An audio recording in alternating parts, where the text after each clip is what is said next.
Magut or ambassador? Ambassador.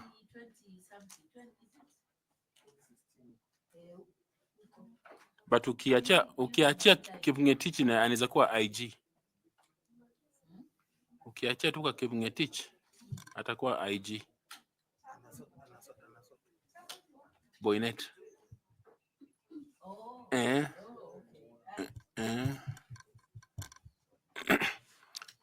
Welcome, sir. Yeah, please have a seat. Yeah, have a seat. Have a seat. My name is Nelson Makanda. I am the chair of this selection panel. Thank you, Chairman. Good morning, Mr. 𝐊𝐤𝐻𝐡. Good morning. My name is Linda 𝐊𝐤𝐻𝐡, and I serve in this panel as the vice chair. I want to take this opportunity to welcome you for this interview session. Karibu. Appreciate it. Bwana Magot, good morning. Morning. Naitwa Bwana Andrew Tanui, mwanachama wa jopo hili la uteuzi na karibu. Appreciate it. The panel. Thank you, Caroline. Good morning, Ambassador. Adam Zolo, a member of the selection panel. Thank you, Prof. Good morning. My name is Nicodemus Bore. Karibu sana. Appreciate it. Good morning. My name is Fatuma Ali Saman, a member of the panel. Welcome. Appreciate it. Good morning. I say that again. Good morning, Balozi. Good morning. I welcome you to today, and would like to introduce myself. I'm 𝐞𝐭𝐢𝐜𝐡, a member of the panel. Karibu sana. Thank you. Good morning, Ambassador Joseph. Good morning. My name is Evans Misati. I'm a member of the selection panel, and we welcome you. Appreciate it. So now we will come to you to introduce yourself to us, highlight your profile. In the virtue of justice and equality. That fundamentally defines my personal credo and my life's philosophy. I have been privileged, Chair, to serve this country in various capacities, one of which was in foreign service as the ambassador to the Federal Republic of Germany, and simultaneously accredited to Romania and Bulgaria. Maybe I could just share with you one of the key highlights of my career in as far as foreign service is concerned, and I'll bifurcate it within the bilateral framework as well as institutional framework. Within the bilateral framework, I would want to note the following key highlights. One was the fact that I did negotiate successfully for the resumption of Lufthansa flights from Frankfurt to Nairobi after about 20 years hiatus, after about 40 years of absence. Some of you may recall, of course, that this automotive company was based in Kenya about 40 years ago. And you may want to recall some of the brands, such as the 𝐉𝐸𝐺𝐬𝐞𝐿 Kombi, that basically patronized most of our, motorways before, of course, the advent of the Japanese brands such as Nissan, Toyota's EDC. And so we were able to successfully negotiate for that. And ultimately, of course, the commissioning took place in 2016. So as we talk, we have the Volkswagen car assembly in Thika after 40 years. So that's one of the key highlights I would want to share with you. Also to note, Chair, is the fact that I successfully negotiated for the first ever German Africa Business Summit, trenchantly negotiated for it. And of course, there were other bidders, but I was able to pitch through. And eventually, of course, we did have, this conference summit take place in 2017, which of course brought together, key actors in the industry, many of the captains of the industry, about 250 from the German business community were in attendance, as well as the political leadership, as well as, and of course, this as well, we did have quite a good number of, African players from the business community. And so the strategic or the, importance of that is that we were able, to measure, some, were able to quantify the results of this summit. And we quickly noted that there were, many of the investor community were interested in Kenya, and there were so many inquiries thereafter. Some MOUs were signed, and since then we've had companies that have since established their business here in Kenya. And so, and I'm going to cut it down to Chair. I don't really want to push on that. Let me come to the institutional framework, and I would wish to know the following, that as a mission, I was able to initiate, I did push for the, to have Berlin be designated as one of the centers that does issue passports, which I think, as one of the consular services to our citizens based in Germany. You may want to know that we have close to, officially 10,000 Kenyans in that part of the world.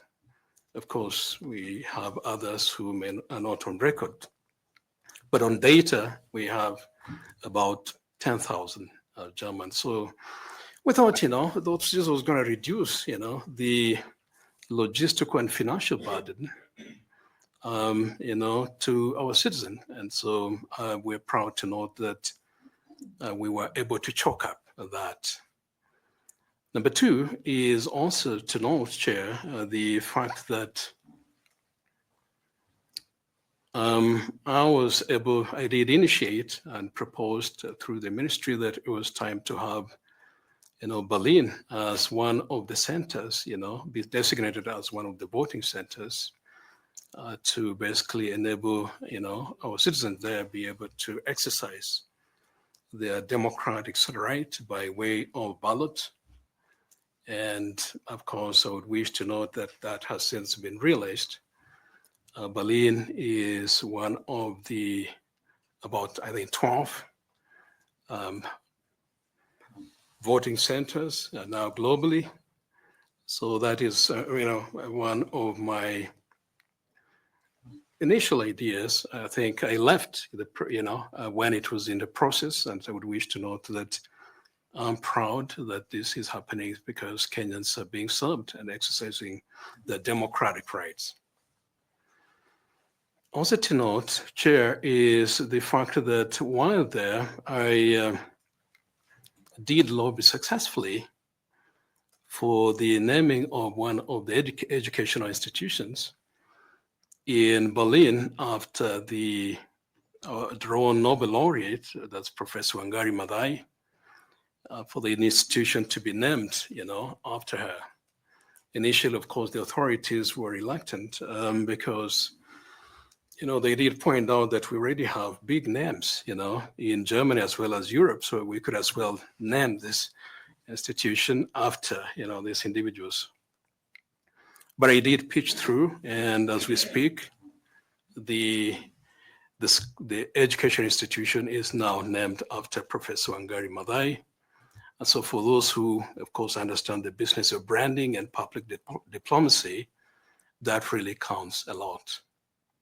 I would also wish to note that I was able to initiate, Chair, as one of the reforms, particularly in the housing, as regards housing, the embassy, the one thing I did realize upon, assuming office, I realized that we're expanding a lot, as far as rent is concerned.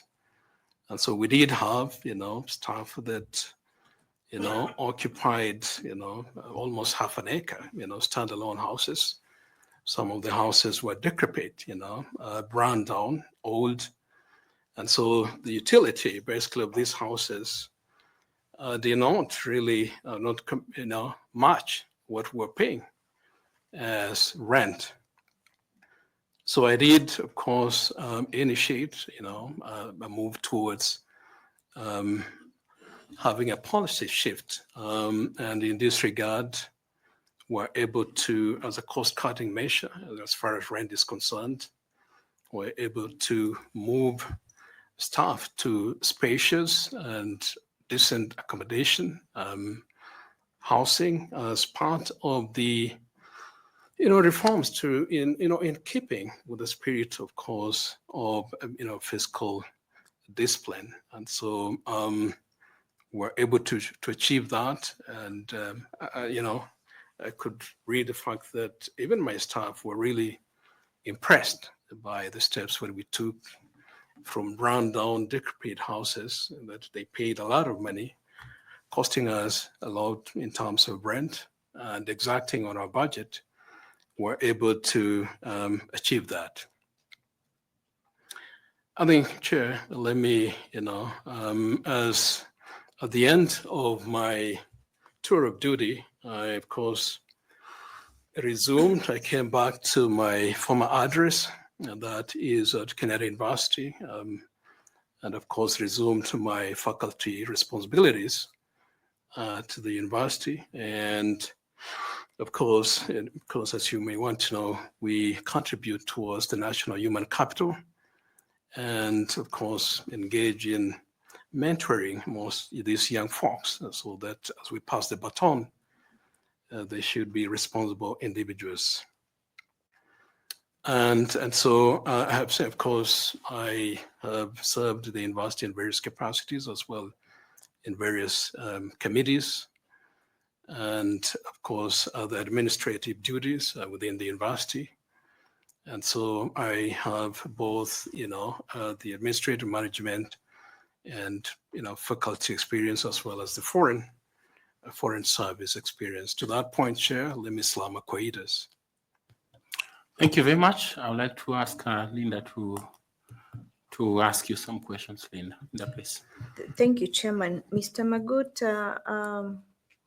between 2014 to 2019, you worked as an ambassador and also previously before as a lecturer. What relevant experience do you bring from your career journey into the IEBC? Let me note the following, Linda, that first of all, I bring leadership, to the commission. I would want to note in this accord that I, out of my experience in serving, one of the biggest missions in the Western world, and leaving that mission with my head high, no audit queries or audit flags, and no reputational questioning as far as the mission is concerned, or no scandal.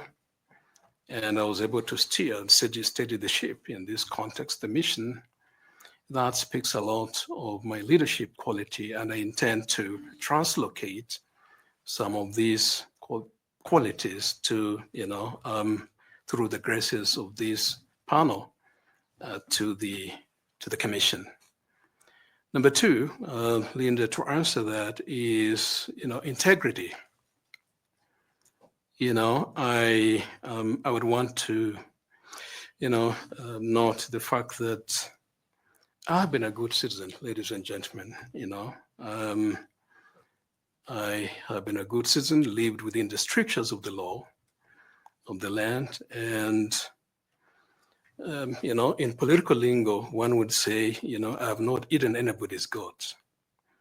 So I have lived within as a good citizen of the country, and I intend to do that. I have had, integrity as one of the key and guiding principles of my life, both professionally and at a personal level. So I bring in the question of integrity, and that basically constitutes my North Star on my day-to-day life. I would also want to mention the fact that I come in with diplomatic credentials, and this touches on the question, they say in diplomacy, is about engaging and telling somebody to go to hell without this individual getting to know that actually is headed to hell. And so qualities such as persuasion, which is key, communication and instrumental, and also the capacity and the agency that comes with, diplomatic orientation, such as, of course, the initiative, what, the German-American philosopher Anna Arendt would refer to as vita activa, the capacity to initiate and act. And I do believe this would be useful as one of the commissioners, particularly as engaging the diplomatic communities or other stakeholders. Mr. Magut, apart from the diplomatic experience and being a lecturer, have you worked in a high-pressure environment, even within that career journey? And if so, probably could you highlight some of that experience to this panel?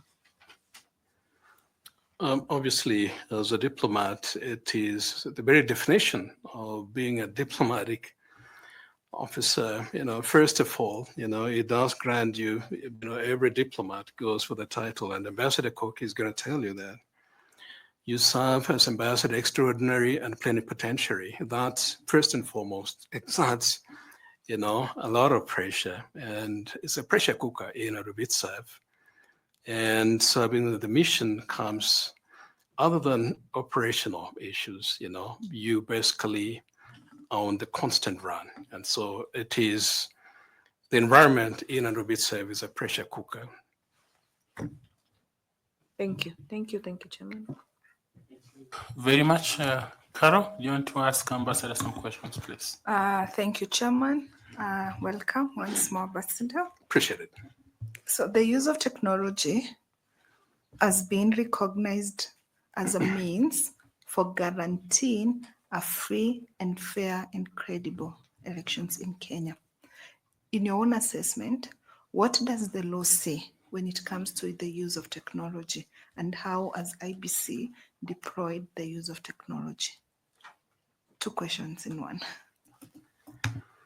I think the question of technology is very integral, pretty much integral in Kenya's electoral process. And if you were to use the recommendation by Johann Kriegler, for example, who did, indicate that it was time for Kenya to welcome deployment of technology to safeguard and protect the rights of Kenya, and the rights of Kenya in this regard is to safeguard the vote. I would want to, I think the law is very clear in safeguarding the place of technology, and also the fact, because by way first of making sure that there's integrity in transmission of tallied votes, so that to limit or minimize any corruption, in the manner in which we transmit the data or the results. So I think the place of technology is protected in law, and this goes to enhance, the image of the commission and the trustability, the believability of the mission, because then it creates the trust within the voter. And so I think the place of technology is safeguarded Ms. Kitoko. Thank you so much, Ambassador. I have a follow-up question. You speak about the use of technology in the transmission of results. Any other area that the IBC has used technology? Maybe you can discuss 3 areas with the panel that you know that IBC has deployed technology. I think technology is a versatile tool, literally. In every other aspect of life, we deploy technology, and as far as registration of voters is concerned, I think that cannot be gainsaid. The role of technology is central. The centrality of it cannot be overstated when we have individuals registering, as voters. Of course, including, of course, the data, even within the commission rather, is within, of course, the environment, operates within the environment of technology. And so the registration of voters, of course, the counting after tallying of the votes and the transmission that entails technology. Thank you, Ambassador. I wish you well. Over to you, Chair. Thank you. Thank you, Ambassador Koki. Do you want to ask Ambassador Magut some questions? Thank you very much, Chair. Balozi. Yes. It's nice to see you again. I think the last time I saw you was in 2014. That's been a while. It's been a while. Just to follow up on the issue of electoral law reforms, we have heard that electoral law reforms after elections are key in advancing or improving our electoral integrity and ensuring better conduct and supervision of elections.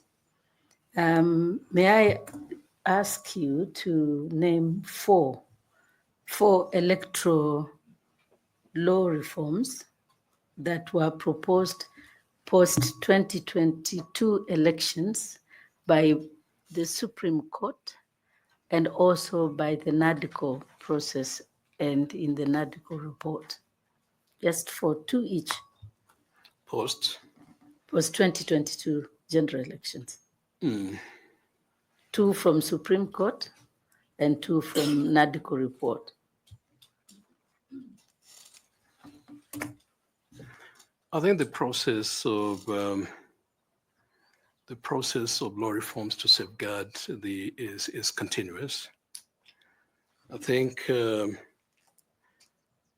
one of which was to enhance the place of technology and to have this protected. Please be specific. Be specific. Just list 1 or 2. Say specifically where. What was proposed? By NADCO and the Supreme Court.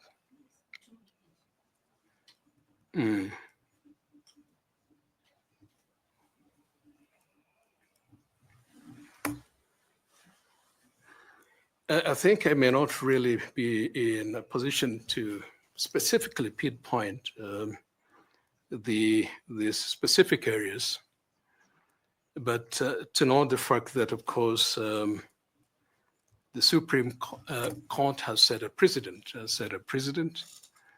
particularly under the 𝐊𝐤𝐲𝐬𝐞𝐡 case, basically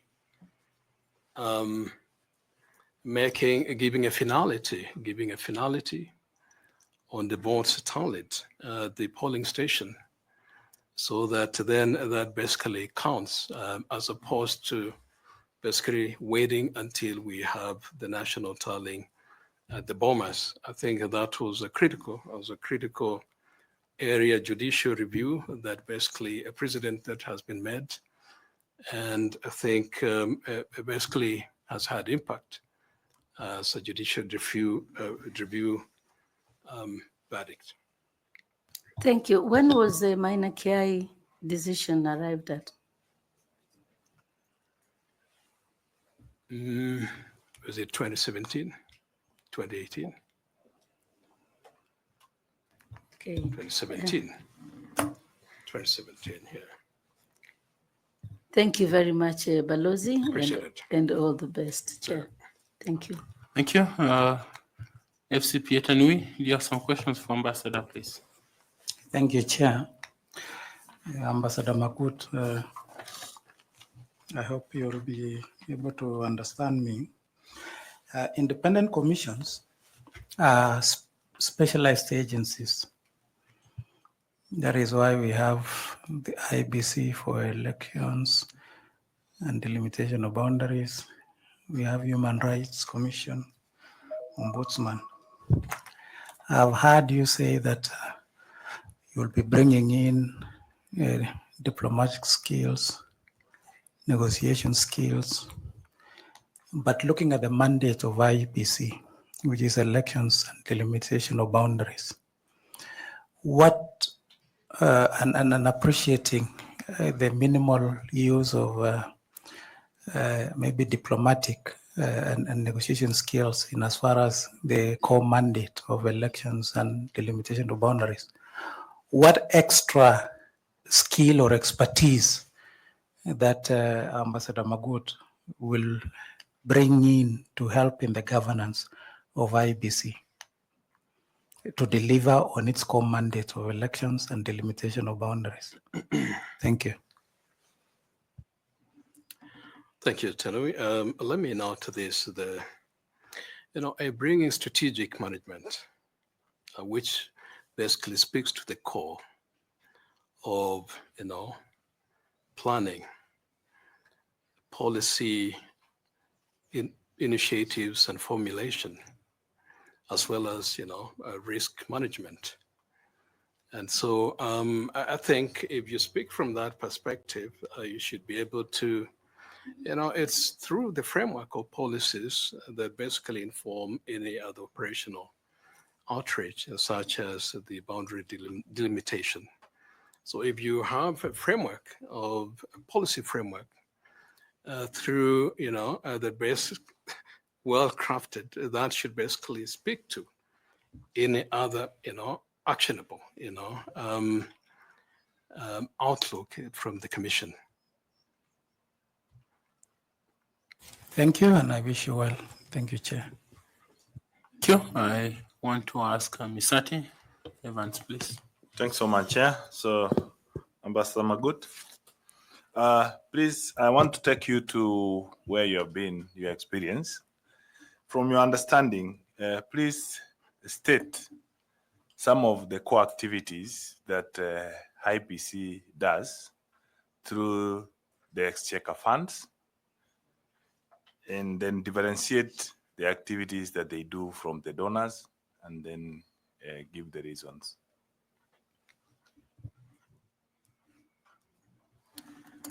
Well, first of all, I think it's good to note the fact that the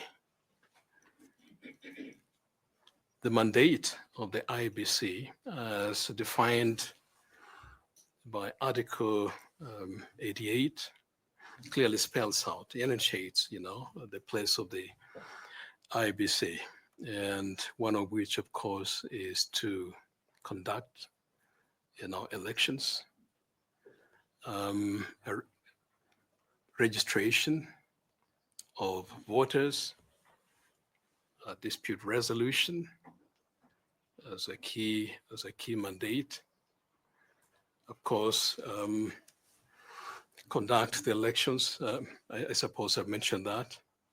And so, and of course, civic education. And so the funding, of course, is informed by these vote heads, actually.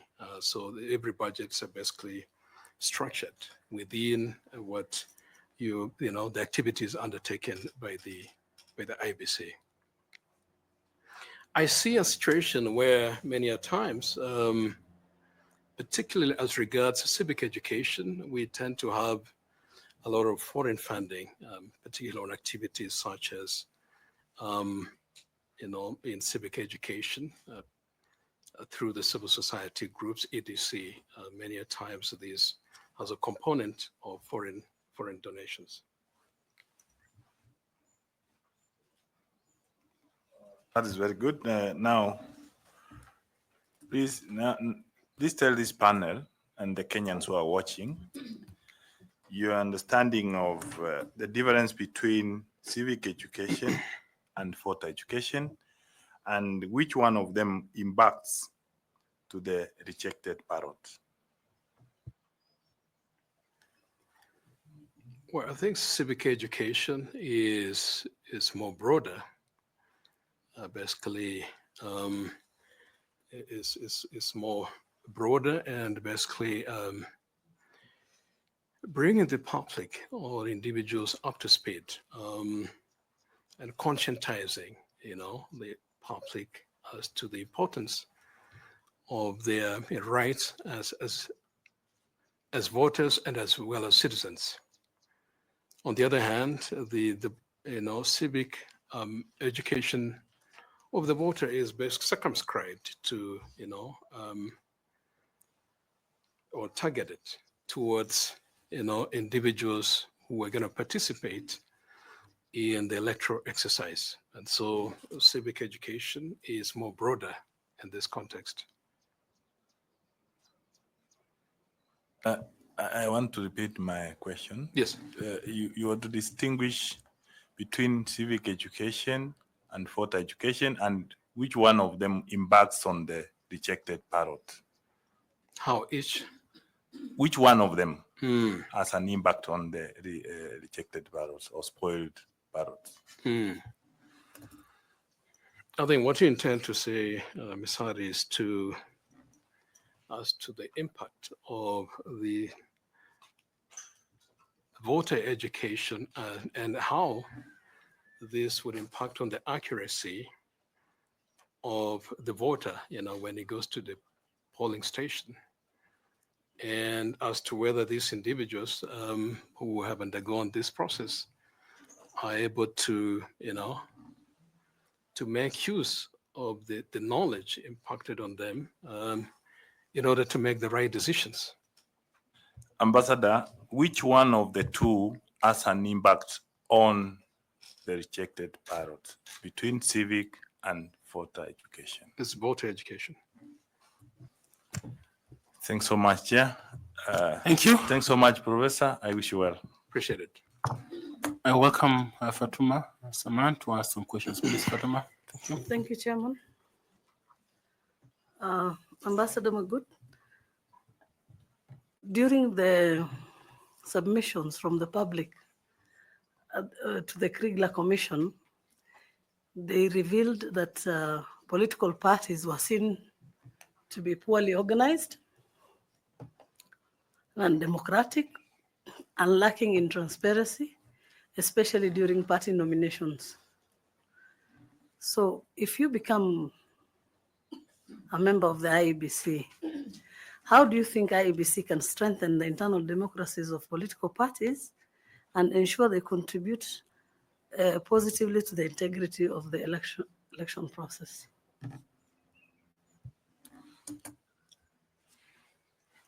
First, I think the Political Parties Act is very clear on the nature of in as far as how the political parties ought to conduct themselves and the structure, the character of political parties, and of course the requirements of the political parties in as far as electoral process is concerned. But you're right. I think we have had situations where political parties have been questioned first.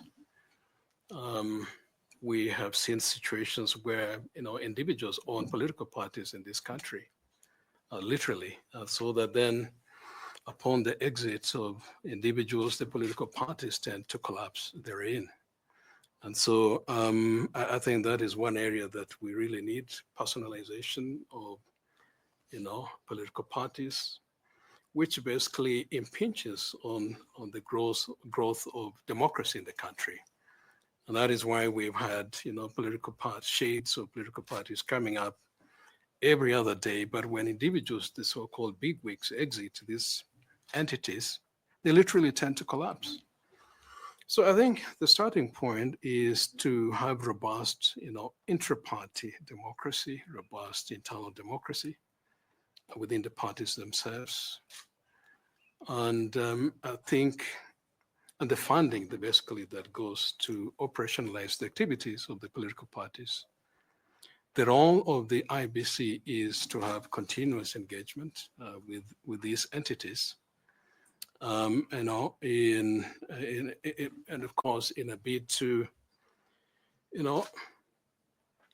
to build up, so that they basically maintain and operate within the frameworks of the law. I think stakeholder engagement in this regard, the management of the IEBC should constantly engage with the political parties and point out areas, gaps that needs to be addressed at any other time, if it's about a dispute resolution, nomination of candidates, etc., and how they can be brought up to speed so as to to have robust internal democracy.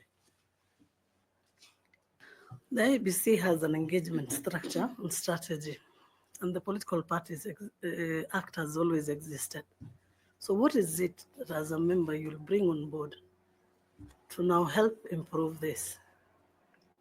Something tangible that will be reform-based, will be a change and new to the Commission.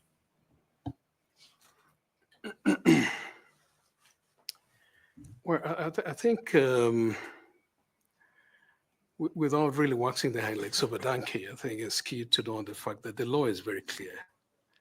If the political parties operate within the strictures of the law, well, you don't really have to fuss about it, so to speak. I mean, but I think there's a need for, for internal democracy, for the commissioners to push for internal democracy within the political parties by, constantly engaging these entities. I think basically I should have answered. The place of the law, I think, is very clear. And I think that should be the overriding force, that if all of us are strict and punctilious of law, then you don't really have to, If all of us operate within the strictures of the law, including political entities such as political parties, then I think, the electoral process should be guaranteed and safeguarded as such within the checklists of the law and the Constitution. Thank you very much. I want to ask Nicodemus also to ask some questions. Balozi. Yes. I'm sure you have voted several times before. How many times have you voted? Like 3-4 times. And you were here in 2007. Yes. When all hell broke loose. And it's because the public lost trust in the IEBC processes. And they believed that what IEBC was announcing was not the correct results as per what the IEBC chair had indicated. So in light of past electoral disputes in Kenya, particularly the findings of the Krieger report, 2008, and the 2023 NADCO report, as a member of IEBC Commission, what specific actions would you take as a commissioner to promote transparency and inspire public confidence in the IEBC's operation? Thank you, Boris, for that. I think Well, I think it cannot be gainsaid, ladies and gentlemen, that the Electoral Commission has been buffeted, by credibility meltdown. And so I think we all have to basically take measures as far as that is concerned. I think to answer your question, I think the place of restoring credibility is to upgrade the technology so that then the technology is safeguarded. And I think that would basically, and I think alongside that is, transmission of, election results in real life where, the public is basically a part of it and they own the process, so to speak. And basically, in a sense, removing the fears, assuaging the fears of the public. And so if we work on the technology, safeguard the technology, I think for me, that would be one of the entry points. One other thing to do is stringent and vigorous process of, civic education, so that then you basically conscientize and bring people on board, in as far as electoral matters are concerned. A knowledgeable society is always a safe society. And so I think for me, constant education by the IEBC is critical in creating, trustability and restoring, the so-called deficit of trust. I think also to note is, the fact that we have to have, a staff that basically such us through this process, that basically enjoy the trust of the public, and that the process is done in a very transparent manner, so as to, forestall any suspicion, as it were, the process should be above reproach, like Caesar's wife, as it were. So I think the process, starting from recruitment of the personnel, upgrading the technology, for example, protecting the technology, continuous and robust civic education, and integrity, maintaining integrity, and transient stakeholder engagement. I think that is going to make a difference in restoring, public trust. Thank you, Ambassador, and all the Appreciate best. Thank you. I invite Professor to ask you some questions, Prof. Thank you, Chair. Ambassador, I want to ask you a question on leadership, because IEBC needs leadership. Can you describe a time in your career when you had to make a decision that required putting national interests ahead of personal or organizational preferences? And if there is such a time, what factors influenced your decision? Would you repeat that again, Prof? I said I want to ask you a question on leadership, because you have applied for a commission that has trust deficit, and therefore together with the chair and the commission, there will be need for leadership to bring back trust to this institution. Therefore, my question is, if there is a case within your career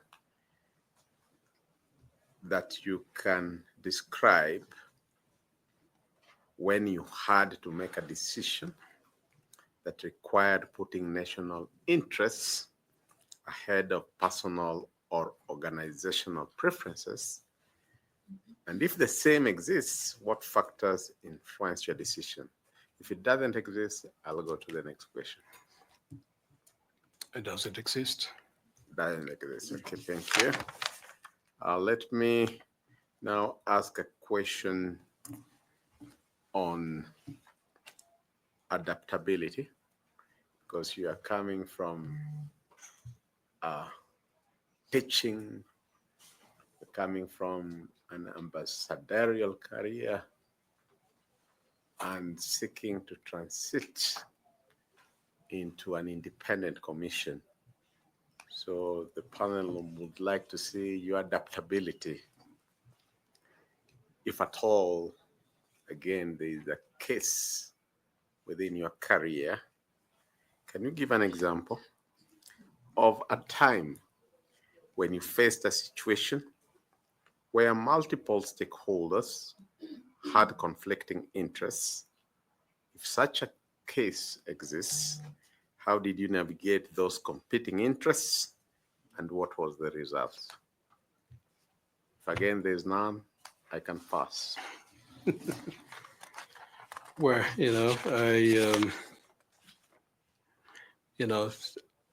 let me note to this, Prof.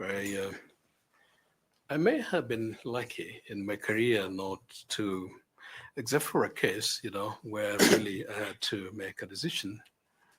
And that was back in the mission, where we were really under pressure. We were late in, making meeting our contractual obligations in as far as rent is concerned. We're in rent arrears.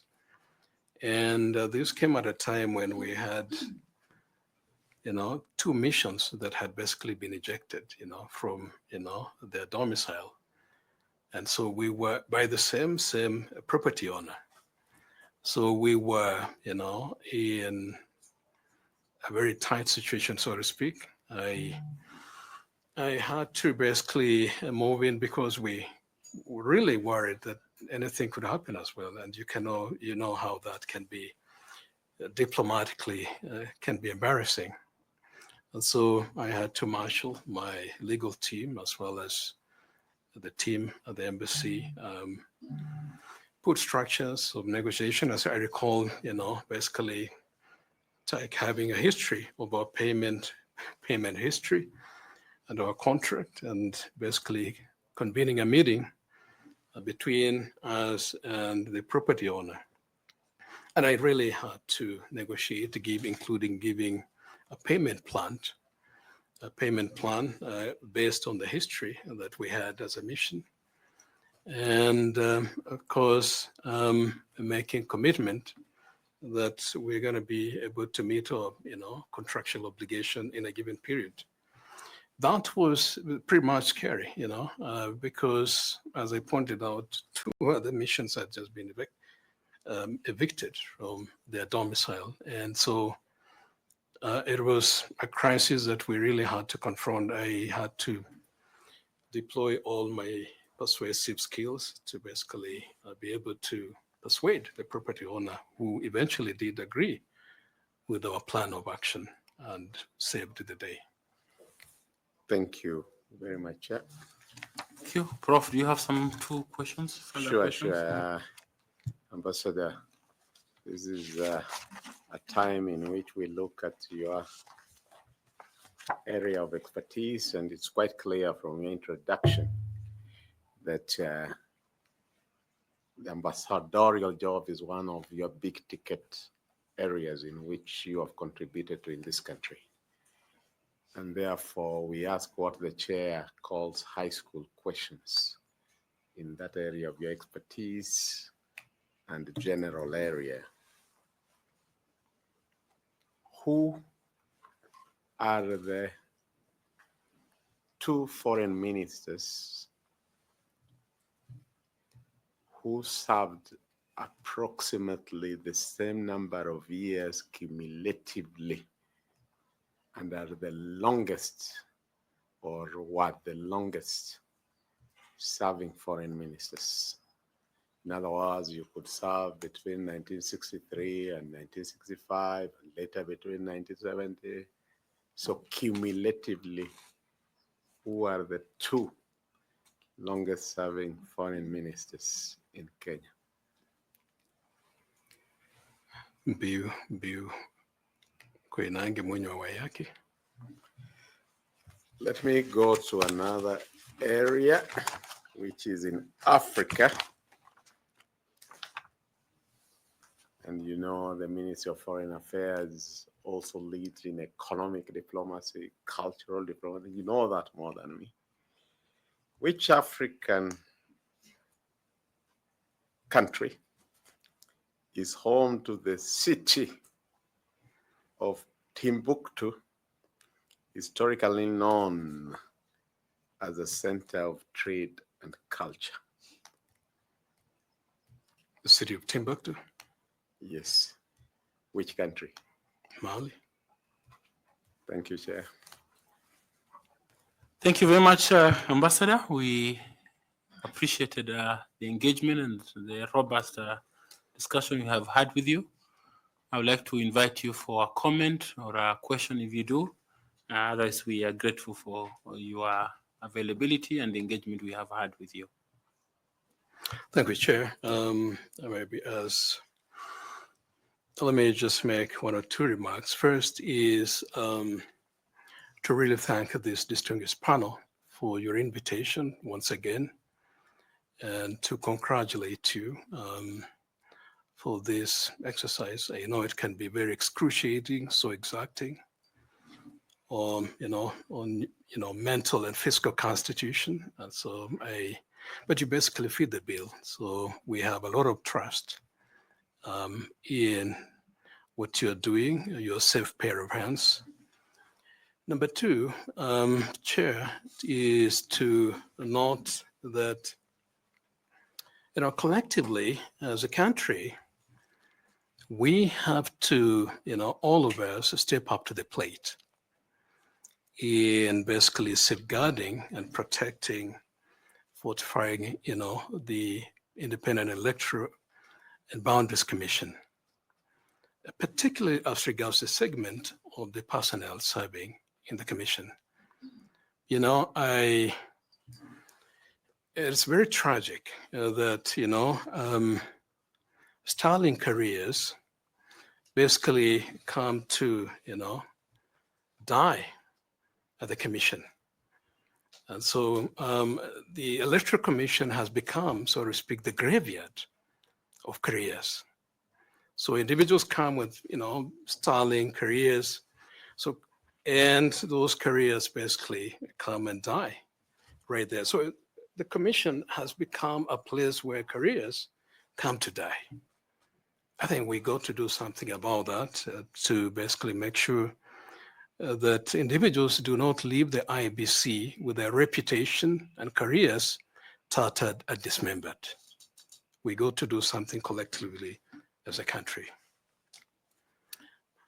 Finally, let me note the following, in paraphrasing the words of Winston Churchill, when he said, "Give me the tools, the trust, the authority, and I'm going to do the job." I hope that through your graces and infallible and infinite wisdom, if I merit to be a commissioner, I would want to note that I'm going to be serving without fear, favor, or ill will. So help me God. Amen. Thank you very much. We have appreciated your engagement. You find your certificates as you exit. Feel free to pick the notebook and the pen for your use. Thank you very much. Thank you. Appreciate it. Good luck.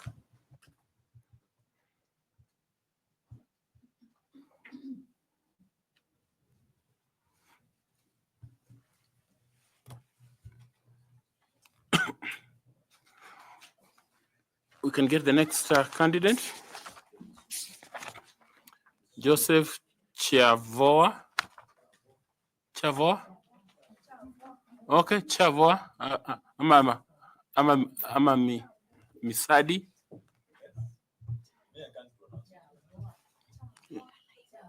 So I'm trying to ask him. That's how you pronounce it. 𝐊𝐢𝐻𝐧𝐠'𝐞𝐭h𝐢𝐜𝐡. Wow. Okay, sawa. Sawa.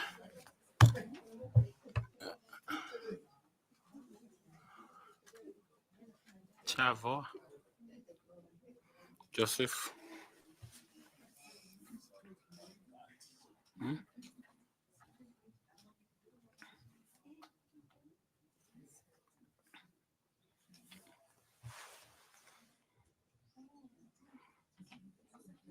From Kitui, 61 years.